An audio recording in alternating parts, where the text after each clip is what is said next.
पांढऱ्या पट्ट्यांवरून मनसे अध्यक्ष राज ठाकरेंनी आज जैन मुनींना इशारा दिला. वाद उकरून काढणार असाल तर आम्ही रस्त्यावर उभे राहू असा इशारा राज ठाकरेंनी दिला.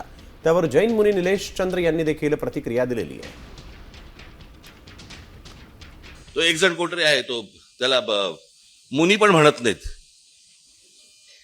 कोणतरी एक जण आहे, त्याला मुनी पण म्हणत नाहीत.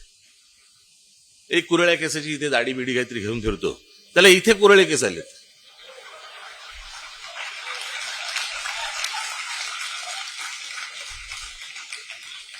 चला उलट झालं की काय झालं.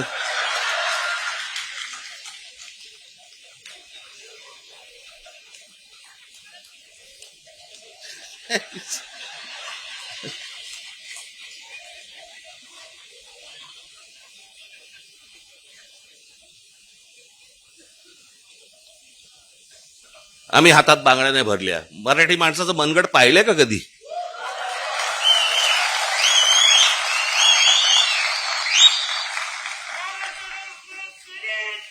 आम्हाला कुठचेही वाद नकोयत, भांडणं नकोयत, परंतु वाद उकरून काढणार असाल आम्ही रस्त्यावरती उभे राहू.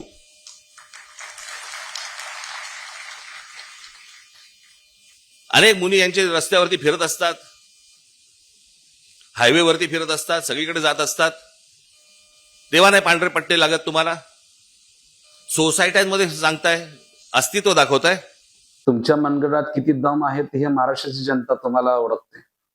माझं केडं वाकडे आहे का तिकडे आहे हे माझा प्रश्न आहे. तर मला विचार नाही आहे का त्यांच्या विचाराला मी जबाब देऊ. माझी विरोधी जी आहे, जी मोदीजींची विरोधी आहे, माझ्या विरोधी तो आहे जो योगीजीची विरोधी आहे, जो सनातन संस्कृतीच्या पगडावर चालणारे तो माझा विरोधी आहे.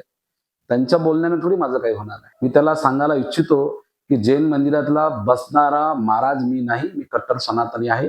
जिथे जिथे माझ्या समाजा मारवाडी आणि गुजराती समाज जरूरत पडेल तिथं मीच तुम्हाला मिळणार आहे. दुसरा कोणता जैन मुनी मिळणार नाही.